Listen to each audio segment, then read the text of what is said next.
Today, my very special guest is Dr. Yoram Solomon. Dr. Solomon is the author of the Book of Trust and 12 more books, 22 patents, more than 300 articles, and was one of the creators of Wi-Fi and USB 3.0. With all of that, he never gets to go outside and play. Named one of the top 40 innovation bloggers and one of the top 20 global thought leaders on corporate culture and emerging technologies. He is a TEDx speaker and was one of the first 5 to become a certified virtual presenter.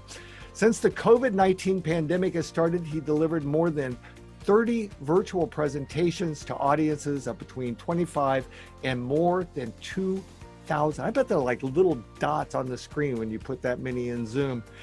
Yoram is also an adjunct professor of entrepreneurship at the Southern Methodist University.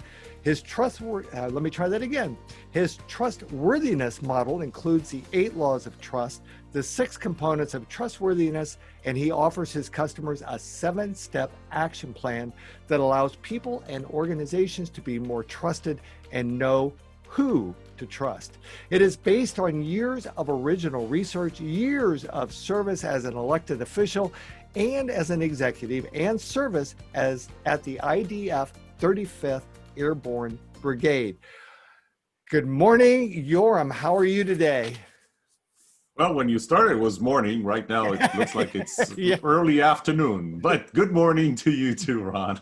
It's so great to see you. I got to tell you, I've really been looking forward to this conversation with you because you and I think, share an awful lot in common when it comes to the topic of trust, especially as it relates to working with customers and in sales and all of those things. And we're going to get to all of that. But I want to start with what led you, how did you start on this journey of being interested in trust? Well, it was a rainy day in January of 1965, and my mother felt that the baby is coming. Oh, well, you probably want a later part of that story. Jump a little bit ahead. Yeah, 30 years ago, if you would have, I worked as an engineer, and if you would have told me that I would be talking about trust 30 years later, I would have thought that you're crazy. But being an engineer, and a big part of it was related to the way I was brought, the way I was taught to think, and I was a very individual thinker, and I would say a creative thinker. And so to me, I was fascinated always with creativity and with innovation. And as I moved along, at some point I decided that there wasn't enough that I was innovative. I wanted to help others be innovative, whether it's individuals or companies, organizations. And I started helping organizations. I think the first time was, I don't remember the year, but an organization reached out to me with the statement, "We heard that you're a guru on innovation," which, good to know that that's what people think of me, people I never met before. And they asked me to come in and help them build this workshop on innovation and come up with ideas. So we did that. We did a full day workshop. And at the end of that workshop, as I was driving home, I thought to myself, they don't have an issue of enough ideas or good enough ideas. The issue they have is that all of those ideas we came up with today, nothing's going to happen because they don't have the right culture to take those ideas all the way to fruition, or they don't have the culture to generate more of those ideas. Right. And that's when I started being more fascinated by the culture of innovation. There was also the time when I worked on my PhD dissertation, and my mentor was trying to have me come up with an impressive topic, and I was shooting low. I was aiming pretty low because I just wanted to be done. Right. One thing that universities would tell you is that a good dissertation is a done dissertation. And so I'm coming up with ideas. He keeps shooting them down, and at some point he asked me, and I was getting increasingly annoyed with him. I'm starting to think that maybe I should have another mentor. And at some point, he asked me a pivotal question. I mean, this is one of those pivotal questions in your life. He asked me, what pisses you off? And I wanted to say, well, you I'm trying to come up with topics and you don't let me. But the words that came out of my mouth were, why are people so much more creative when they work in startups than when they work in large, mature companies? Because, you know, I started startups myself. I sold startups, bought startups. At that time, I was working for Texas Instruments, a company that with 35,000 employees was anything but a startup. There was quite on the other side of the line. And then he said, I think we have a topic. So I spent the next 2 years researching, understanding what makes a culture of, or I wouldn't say what makes a culture of innovation, what makes people more creative. And to summarize it, to put it in just one word, it's innovation culture. It's actually 2 words if you put the space in between them. I don't like to put the space in between them. Or so if you hyphenate, it's 1 word, Yeah. So innovation culture. And in 2017, I was publishing a book called Culture Starts With You, Not Your Boss. And the book was being edited at that time.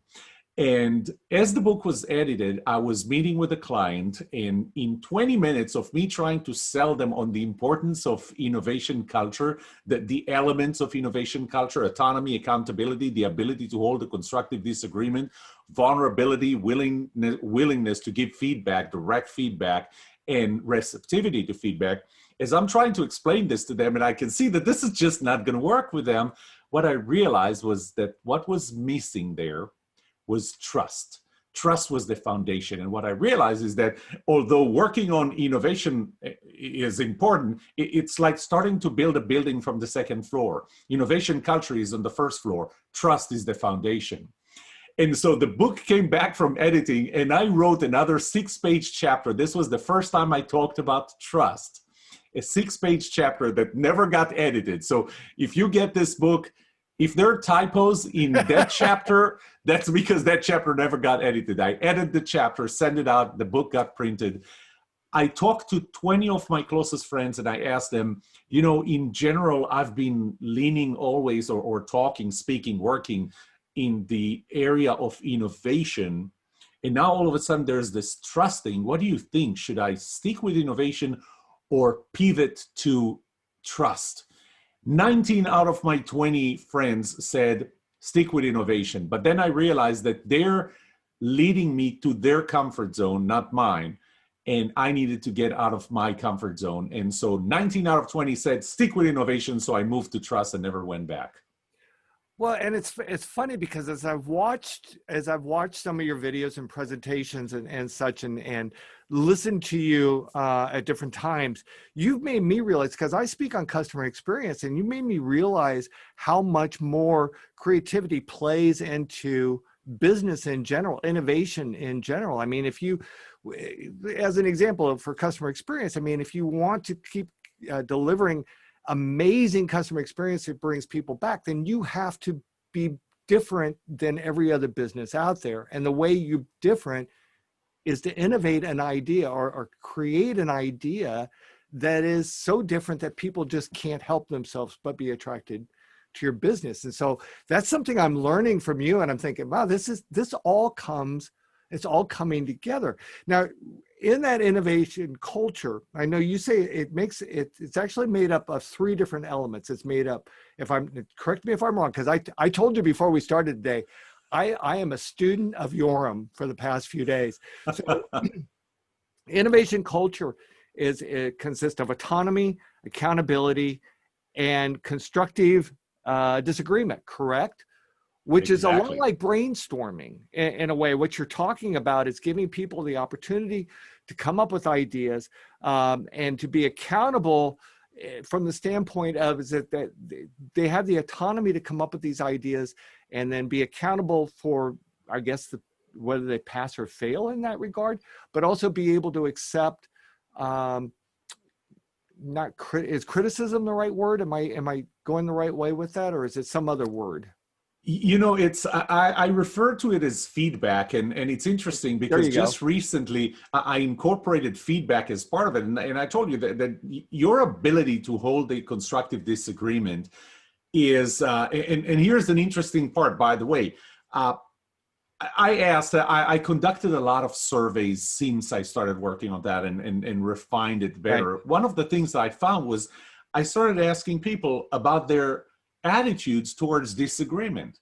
You know, is it uncomfortable? You're trying to avoid it. It is not productive, or you feel that you can hold a disagreement and remain professional, or you can hold a passionate disagreement and stay friends. And the story there was I was at an Einstein Brothers once, and there were a couple of Israelis sitting by the window, and you know, they were arguing and they were raising their voices, and I was probably the only other person at that Einstein Brothers who understood what they said, because I speak Hebrew.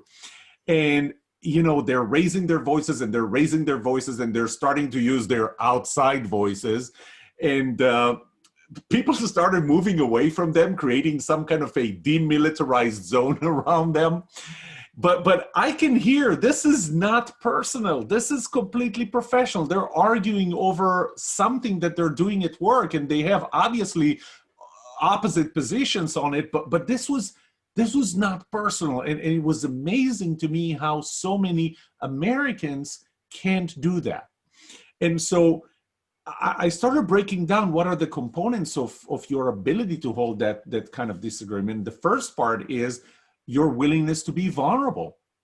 And I would even say voluntarily vulnerable, because sometimes we force people to be vulnerable when they're not ready to be vulnerable. So it's your willingness to ask stupid questions. You know, one of my pet peeves is that statement. You know, if somebody asks you, can I ask a stupid question? It's almost the automatic response to that is, there ain't such a thing as a stupid question. Yes, there is. 80% of my questions are stupid.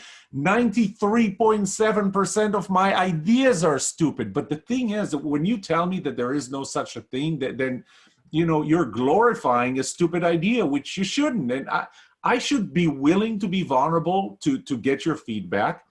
Feedback is the second part. It's your willingness to provide direct, unfiltered feedback. You know, let's not do it outside of this room. Let's not do it behind somebody's back. You know, the definition, and then there's the receptivity for that kind of feedback. And the definition of, I call it negative feedback. I don't like the phrase constructive feedback, because I think what we're trying, even though it should be constructive, I think what we're trying to do is, you know, let's not call it negative, because negative sounds, well, negative. No, it's negative feedback. Here's what I believe, strongly believe. One, positive feedback makes you feel better about yourself. Negative feedback makes you better. Let's talk a little bit about customers. Why are they loyal to businesses, and why are they not loyal to businesses? Well, so I did something interesting. I think this was in 2018. I started a survey. I got, I believe, 363 participants. And I asked a very simple question. Before I even send it out as a survey, I asked this: what is the most important quality for you in other people? And I gave 6 types of people: your boss, your employees, your colleagues or peers, a salesperson trying to sell you something, your government representative, and your spouse. I left it open-ended, say whatever comes to mind, and I got all those words, and you know, some of them had the same meaning, so I combined them, consolidated them, and so on. And I got to the top 5. You want to know what's in number 5? Number 5 of the top 5 qualities that we appreciate or think are very important in another person. Number 5, looks good. Good looks is number 5, 0.83%. 3 of 363 people said that good looks was the number 1 quality for them in other people. Fortunately enough, it's only 3 in 363. Number 1, undisputed, 61.2%, trustworthiness. And so it was interesting, and you know, number 2 was actually willingness to work hard, which I'll talk about that if we get to talk about leadership, and then intelligence, and then willingness to take risk. Actually, in second place, willingness to take risk was only true for employees talking about their bosses, and if you ask me about that, I'll tell you more. But you asked me about salespeople. trustworthiness ranked the highest in salespeople. 76.7% of people, 3 out of 4 people said number one quality for them in salespeople trying to sell them something was trustworthiness. And I thought that's interesting. Let's see if you're willing to put your money where your mouth is. So I did another study, and in the other study, I want to be careful when I call it study. It's not study that met that met the high requirements of an IRB committee and a PhD dissertation, but it was good enough to get a low margin of error to know that the results I'm getting are true. Better than a Facebook poll. Better than a Facebook poll. Yes, true. And I do Facebook polls, and I don't like that they stop at 40, but that's okay. So, yeah, I asked 76.7% trustworthiness in salespeople. Are you willing to put your money where your mouth is? And so I presented a scenario, and the scenario was like this. Somebody comes into your house, you want to do a home renovation project. Let's estimate it at about $10,000. You do your research online, you're down to 2 companies, you invite both of them to come in, take measurements, and give you a quote. And as they come in, the first one, you know, he's not or she is not,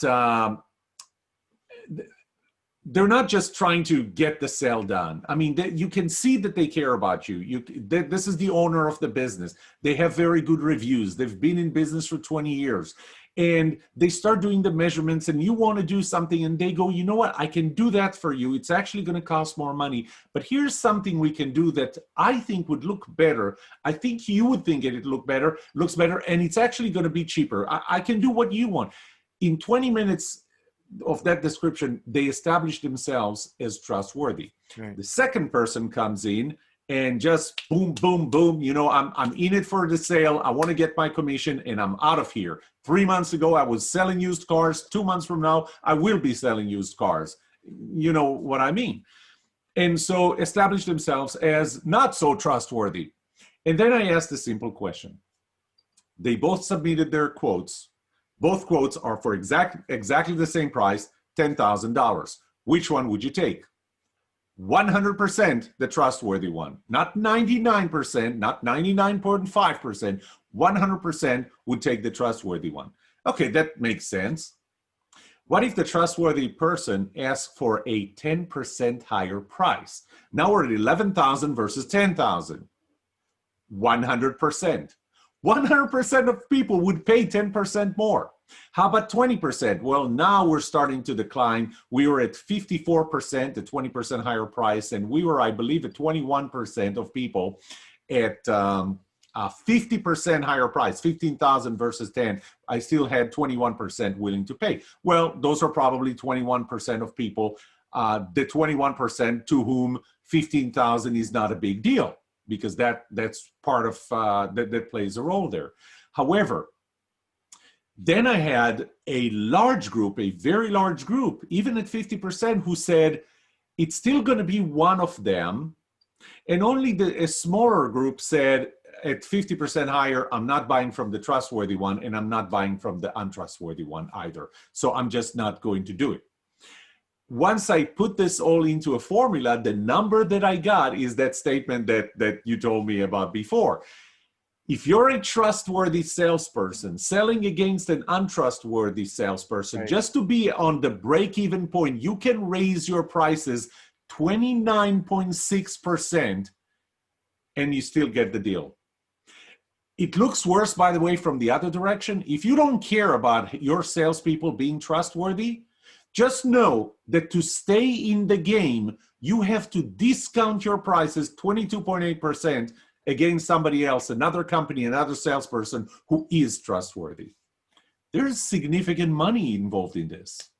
Yeah, and I think what happens to a lot of people is that they don't associate that trust is actually, to me, the level of trust you have is directly proportionate to the level of the relationship you have with the customer or with whoever you're working with. Because if there is no relationship, then there is no trust. If there is no trust, then there is no relationship. They kind of go hand in hand. And what I believe from a customer experience point of view is that that relationship starts with 4 little words. Tell me about yourself. Or as you were talking about with a remodeler, let's talk about more detail about what it is that you want, rather than just going for, okay, I'm just going to do whatever it is you want me to do, and let's get your signature on the contract. Let me, you're hiring me for my expertise.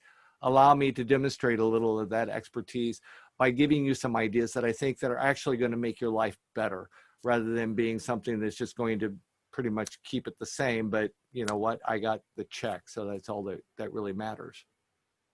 Let me just refine this. You said a relationship. There are bad relationships too. Oh yeah.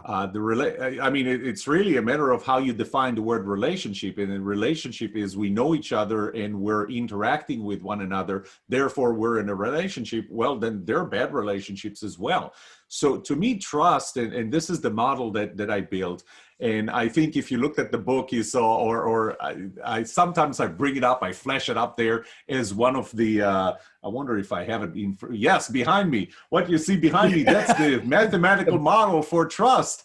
And, you're laughing, but I'm serious. I really did build a mathematical model to how trust gets built. I have not verified it yet with enough experimentation, and it is complex enough so that this is going to be a Herculean effort. But I do believe that there are 6 components. And the funny thing is, back in 2017, when I wrote that 6-page chapter in Culture Starts With You, Not Your Boss, that chapter that's called Trust, I actually identified exactly the same 6 components. And 3 of them, if I take it to the financial world, you know how you have the two major financial reports that a company has are the balance sheet, which is what we currently have, right, and the profit and loss or income statement, which are the changes to what we currently have. Of course, over there, we only talk about money, but here I'm talking about 3 components: your competence, shared values, and fairness or symmetry of that relationship. Right. Those are those 3 components. And then in every interaction, trust is dynamic. And there are 2 components that are new to my approach to how trust is, or what trust is, and how it changes and how it builds. One of them is that trust is relative. And I'll tell you a story about that in a minute. But the other is that trust is dynamic. Trust changes all the time. Think about that relationship. That relationship that you had with that salesperson actually started before they showed up, because you didn't just dial a random number and hope that the person on the other side can do the job that you want them to do. You did your research online. There were reviews. There were other things. There was a short video where you could actually see the person who is about to come. You could see their face. You could see certain things. So that relationship started before they ever rang your doorbell. But once they came in, that was the biggest impact swing in the level of trust you had in them. And the 3 components that change during an interaction are: 1, the positivity, what they bring into that interaction. That's made of 2 things: how much BS do they use, and how self-centered they are. It's as simple as that. That is multiplied, and I could say accelerated, by the amount of time they spend with you and the intimacy of that time. And when I say intimacy, before this becomes an R-rated podcast, what I mean is, are you communicated using words only, words and tone of voice, words, tone of voice, and body language or facial expressions? Because you'll be amazed at how I can reinforce my message by having consistent body language that supports it. Or I can completely destroy the message by having body language that's completely the opposite. Yeah, I remember you talking about that in one of your other conversations, and how the things that you can control that's one thing that you can, the thing that you can control the most are the words that you use. Am I right on that? Wow, you did your research. Yes, I did. So It's an interesting dichotomy. You have the words that you use, especially if you use them, let's call it asynchronously. So an email, a text message, and so on. You are very much in control. Nobody sees what you feel. Nobody sees what your expressions are when you're writing it. And you have the opportunity to correct it and change it and edit it and modify it and finally send it. You're in total control. Body language and tone of voice, you're almost not in control of them. And so it's a two-edged sword of when I'm going to meet with you and it's going to be face to face. So you get the full experience, the words, tone of voice, body language. If the body language, if the nonverbal communications are supportive of the words that I'm using, trust goes through the roof. If they are contradicting the words that I use, Albert Moravian is the person that coined the 7:30-8:55 rule, and I'm not going to go there and the words, tone of voice, body language. I'm not going to go there. He himself said that he was misquoted, and we can argue on how he did his experiments. But he said something in the introduction to that book, Silent Messages, that 1971 book. He said that when your body language or when your words and your nonverbal communications contradict each other, people mistrust you. So have body language, have the full experience, words, tone, body language, facial expressions. If they're consistent, man, do you build trust. If they're inconsistent, trust goes. So it's a double-edged sword, but you know what? I would always trust people who meet me face to face so I can tell for myself if they are trusted or not.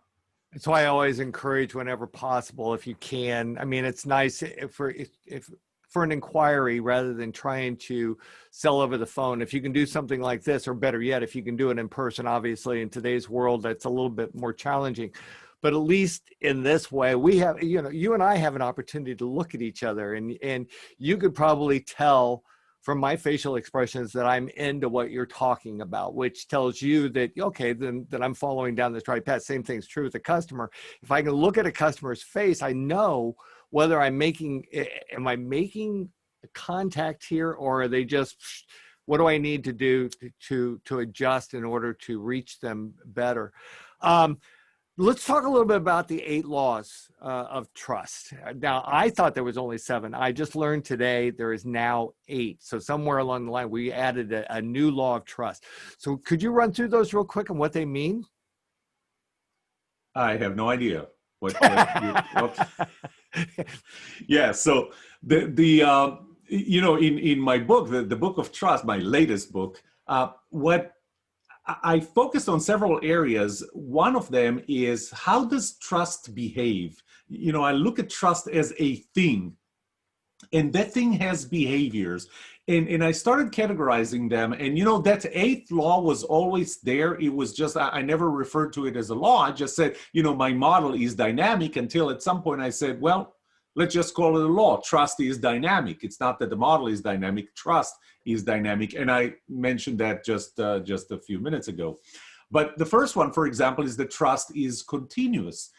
We ask this question, do you trust me? And the question is, trust me, how much do I need to trust you? I remember once I had an audience of about 500. I was standing on stage, and I wanted to explain the first law of trust. Trust is continuous. And I asked, I left my wallet at home, which unfortunately happens every now and then. My car is in the parking garage. I need a $20 bill to get my car out of the parking garage. Is there anybody here willing to lend me $20? And I promise, as soon as I get home, I'll put a $20 bill in an envelope and mail it to you. And anybody willing to lend me $20? Well, pretty much everybody raised their hands. And I said, how about 100? What if I ask for 100? So, half the hands are up and half are down. How about 1,000? All the hands are down except one. There's one person in the back. I don't know her. I never met her before. And her hand is up there, $1,000. And I'm like, wow, 2,000. She raises her hand again. I'm like, before I go home today, I just need to make sure that I have her name, telephone number, email address, because whenever I'm stuck and I need $2,000, that's the person to call. But the thing is, you see how it is. You trust me with $20. What do you have to lose? But not with 100, not with 1,000. So it's continuous. It's also contextual. So, do you trust me? The next question needs to be, trust you with what? Do you trust the pilot on your airplane to fly the plane? Yes, I do. Well, maybe.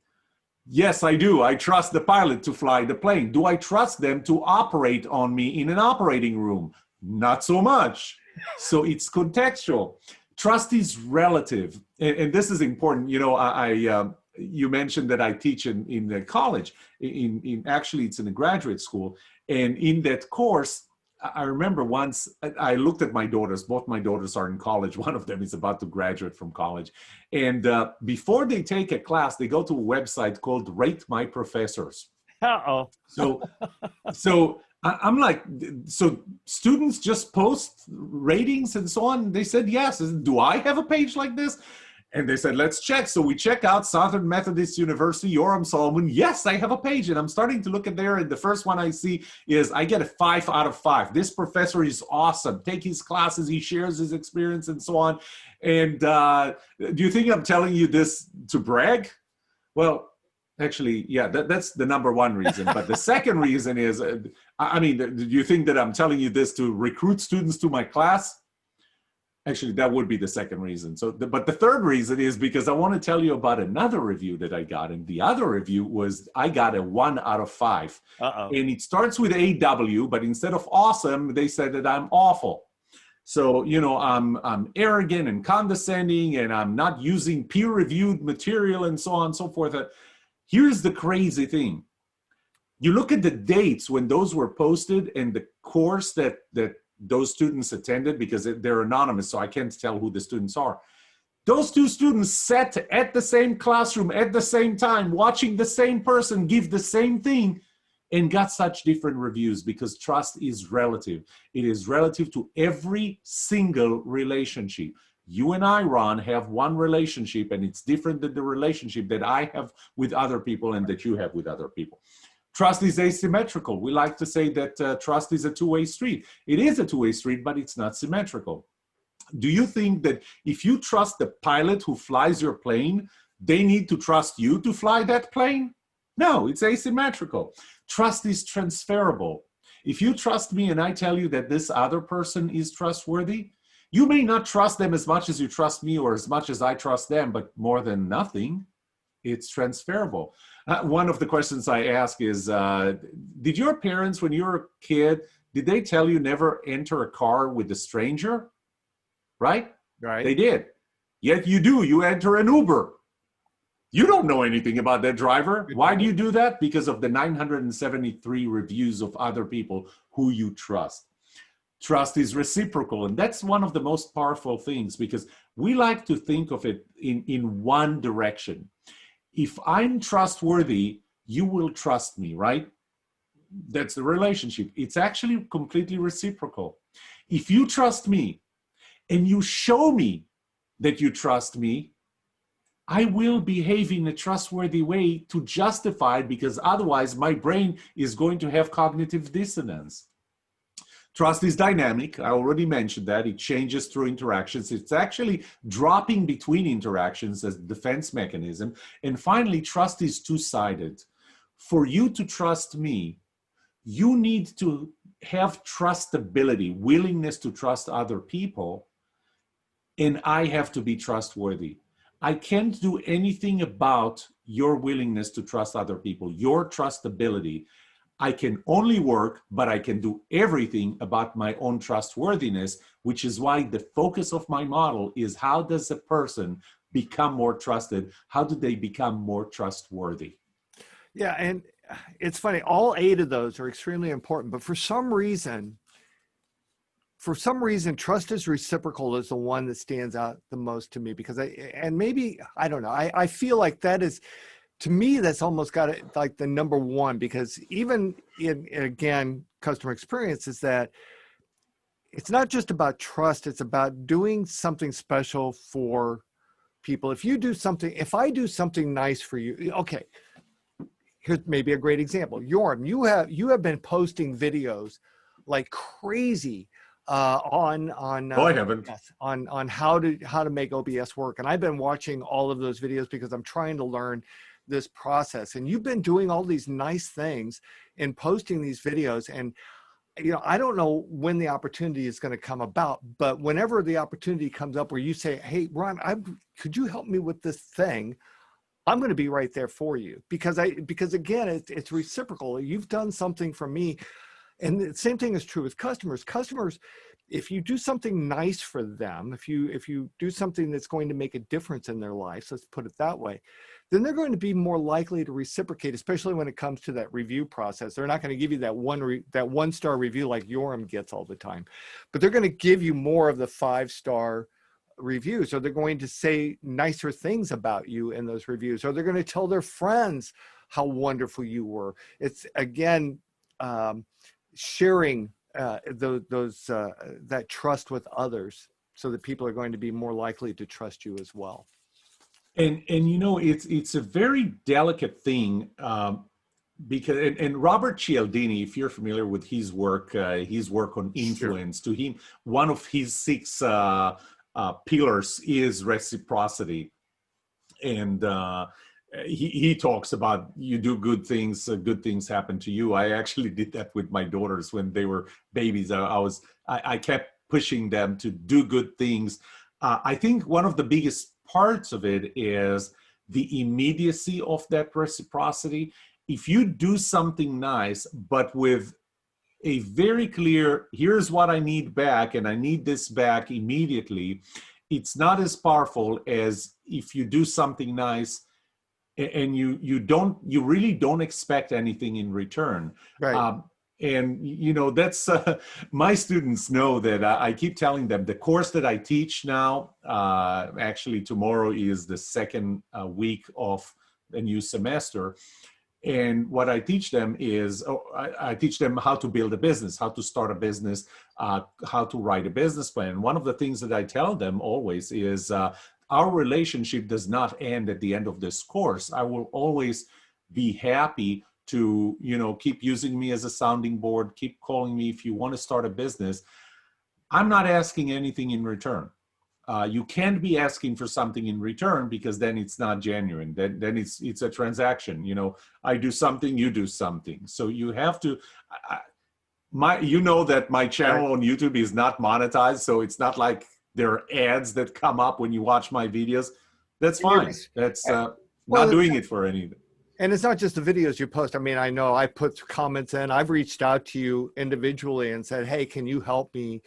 I watched your video, which, I imagine it gets frustrating for people that haven't really watched your video to ask you questions. But I do. I watch the videos, and then I come back with a question, and you've always been so responsive. But again, it kind of just reinforces this whole idea of it being reciprocal. And as I said, for some reason, that of all the 8, that one stands out the most to me. And it may be, I don't know, have you ever studied to see if there's one of those 8 laws that stands out with some people more than it does with others, kind of like it does with me?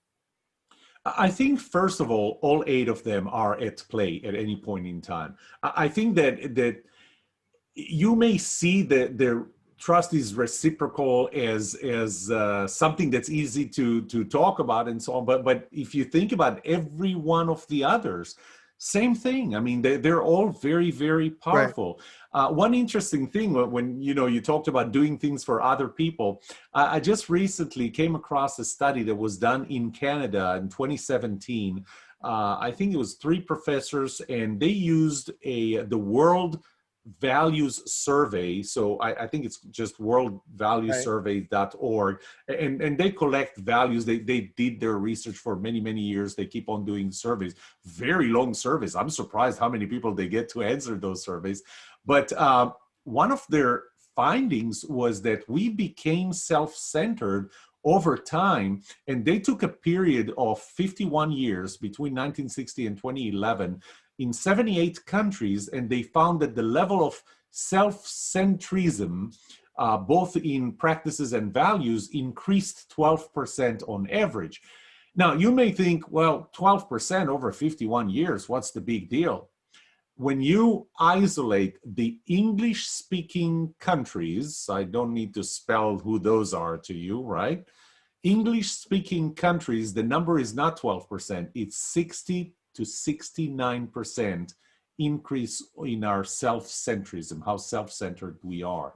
And if you want to be trusted, remember, one of the components in an interaction is the positivity, what you put into it. Right. And it's the amount of BS that you bring and how self-centered you are. And that's unfortunately on the rise. Wow. So I'm so enjoying this conversation. But unfortunately, we're going to run out of time if we're not careful. So here's what I want to do. I'm going to jump ahead. I want to jump to the 5 strategies for trust building, because I think these are ever so important for anybody that's watching right now. Because if you're in sales, if you're in business, or if you're just a parent, building trust is so important. So what are the 5 strategies, Yoram, for people that want to build trust with others? So actually, since I wrote about 5, there are now 10, and in fact, they're okay, 187. Yes, they're actually 187, if to be more precise. But I'll tell you, instead, I kind of developed those 5 that there are now 10. The number 1, by the way, was always empathy. Right. And empathy, when we talk about empathy, people typically confuse this, maybe because it sounds so much like sympathy or pity or compassion. And empathy is something else. Empathy is not feeling sorry for somebody else. Empathy, you know, I tell people that babies and cats have something in common. They both believe that the world revolves around them. Babies grow out of it. Cats, not so much. You can see I'm not a cat person. But so as babies grow up, we teach them the golden rule, right? Do to thy neighbor what you'd like your neighbor to do to you. Which is, you know, I love sushi. My wife doesn't. Should I take her to a sushi restaurant on her birthday because that's what I'd like done on mine? Not so much. And then we say, put yourself in other people's shoes. Well, you're not them. You're not the same size. You don't like their style. Empathy, true empathy, is your ability to see things from another person's perspective as if you were them, not you. And we lack in that dramatically. So your ability to increase empathy is one of those major ones. Another one is to own your side of miscommunications. You know, what's communication? Right. I have something in my brain. It comes out of my mouth. Does it ever happen to you that what comes out of your mouth is completely different than what's in your brain? Absolutely. You go, did I just say this out loud? Okay, so it came out of my mouth, then it got all the way to you, and due to noise or something, what you heard was a little different than what I said. What you understood is different than what you heard because you have all your biases and all your influences. And what ends up in your brain is different than what had started in mine. Whose fault is it? Well, I can blame you and say that you didn't understand a single word that I said. Or if you're the one telling me something, I can say, you can't explain your way out of anything. What does it do? It puts you on the defense. On the other hand, if what I say is I own my side of miscommunication and I say, listen, I don't think that I explained it very clearly. Let me try again, because what you just said is not what I meant. Let me try again. You're not on the defense anymore. Or if you said something to me and I go, I didn't understand what you say. Can you try it again? You know, I don't know this area. Once again, I'm not putting you on the defense. So, you know, those are just 2 of them. And what started as 5 and then became 10. And in a series of mini books that I wrote called Can I Trust You? One of them is, 50+1 habits that will make you a trustworthy salesperson. The other is 70+1 habits that will make you a trustworthy leader. 67+1 habits that will make you a trustworthy team member. And I'm going to continue and write those mini books because they come down to very simple habits, one-time habit. But my focus more recently became on the process, on how do you how do you identify what is it that you're doing wrong? How do you fix it with a new habit? Right. How do you make this habit become a habit and not just something you're going to do for a week and stop? And that's something that I focus on right now. And I'm actually about, within the next, I believe, 3 weeks, about to release an online course that allows people to do that all by themselves. Just follow that course and you'll become trustworthy. More trusted, let me say more trusted, and this specifically is for work. Okay. So that's okay. So what about reduce your sensitivity? Did we talk about that? I did not, and I'm glad you brought this up because we're becoming very, very, very sensitive. So the caricature that I have in my head when I said that, and I hired a 13-year-old student to replicate this and included that in the book. It's these two boxers in a ring when the referee says, remember, no hitting below the belt, and one of them raises his pants over his head so that everything is below the belt so you can't hit me. We have a belt, and that belt is our sensitivity. Anything we say above the belt doesn't hurt us. You know, we just talk. We're talking, right? Anything below the belt, we become offended.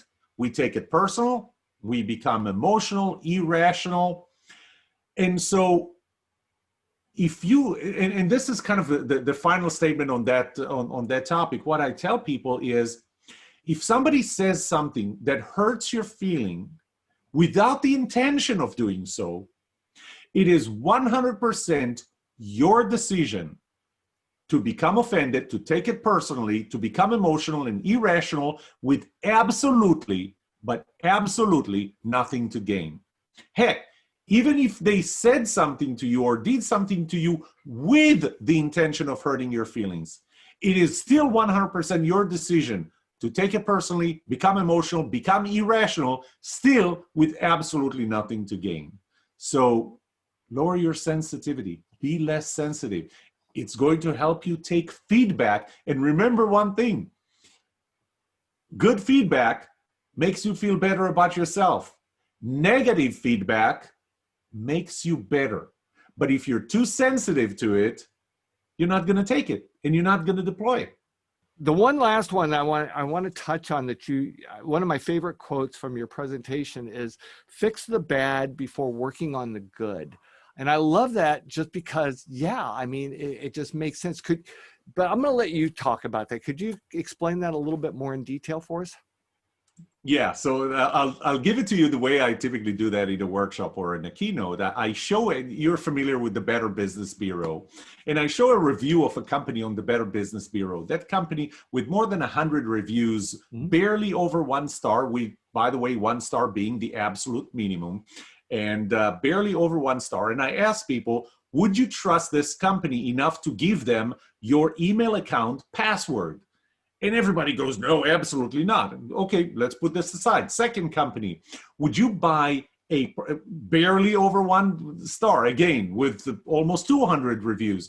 Would you buy anything that costs $1,000 and should last for at least 3 years from that company? Absolutely not. Third company, an airline, still under 2 stars. Would you ever board an airplane flown by a pilot of this airline? No, I don't want to trust them with my life. And the fourth one is, I show them another one, barely over 1 star. This one has a special bonus. There are government actions against this company. Barely over 1 star. Would you buy anything from them? More than 1,000 reviews puts it over 1 star. And they go, no. And then I share who the companies are. The one you didn't want to give your password to was Google. The one you didn't want to buy anything that costs more than 1,000 words and $1,000 and needs to last for 3 years is Apple. The airline, best airline ever, Southwest Airlines. And the last company with more than 1,000 reviews, just over 1 star, government actions against them. You're not willing to spend 99 cents with them? Well, that's Amazon. How come? And the reason is, and there was a lot of research that was done long before me that says that we are a lot more prone to post a negative review if we had a negative experience than we are to post a positive review if we had a positive experience. There was the Losada ratio, which is also called the critical positivity ratio. They put the number at 2.9013. Actually, if you Google 2.9013, you're going to find the Losada ratio, and you're going to find articles that argue over their methodology and everything, like every paper that you're going to see. Then there is a theory that's called the prospect theory, developed by two Israelis, Daniel Kahneman and Amos Tversky, in 1979, both of whom received the Nobel Prize for Economics in 2002, said the same thing. We are more worried about positive, negative consequences than we are than we're happy or encouraged by positive consequences. Bottom line to this, if I want to be more trusted by you, let's say that I have two options: do one more good thing or eliminate one bad thing. Well, that one bad thing kills my trust a lot more than one extra good thing can compensate for. So I tell people, instead of focusing on let's do one more good thing in our relationship, Ron, how about if I identify, and it's hard, how about if I identify, Ron, tell me one thing that I'm doing bad in our relationship, because if I can fix that, I probably triple the impact I have on my trust than trying to do a good thing while still doing that bad one. I love it. I could spend 15 minutes just on that, because that I can spend 3 days. Yeah, I know. Well, yeah. I mean, it's stop me. It's one of the things I talk about when it comes to surveying is that, you know, the online reviews will tell you how wonderful you are, a lot of them. But what they don't tell you is that the most difficult, they don't answer the most difficult question, and that is where could we improve and do better at what we're doing? Tell me how we can be better at what it is that we're doing. Well, because your sensitivity is so low. If I tell you what you can do better, I'll tell you something. The Book of Trust was not going to look like this. This was not the design. I designed my own design. I'm very creative. As it turns out, the design was pretty crappy. I mean, this was a terrible design. And so, you know, when I say I'm very creative, I was obviously tongue-in-cheek. But so I posted it on Facebook. My first mistake, actually my second mistake. The first one was that I designed the cover myself. The second one was I posted it on Facebook and I asked for feedback. And I got feedback that was downright nasty. It was mean. But you know something?